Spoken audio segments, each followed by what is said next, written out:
Diyos ko naman, planta yan ng mga ammunition. Hindi yan basta-basta. It would require space, it will require everything na resources na kukunin nila from our side. Kasi dito nila, sa Pilipinas nila itatayo. So, I'm not really sure, but I don't really think that na ang Amerika lahat yan.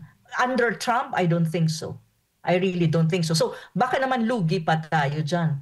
Yeah. Lugi nga tayo, nalagay pa tayo sa alanganin. Diyos ko Lord, ganito na ba talaga na-reduce ang Pilipinas? Ano na ba talaga tayo? Talagang parang barracks tayo ng United States, military barracks, no? Ang dating natin kung pati ba naman ito magkakaroon matutuloy. Sana naman wag. Sana naman. Wala pa naman, nasa plano nila.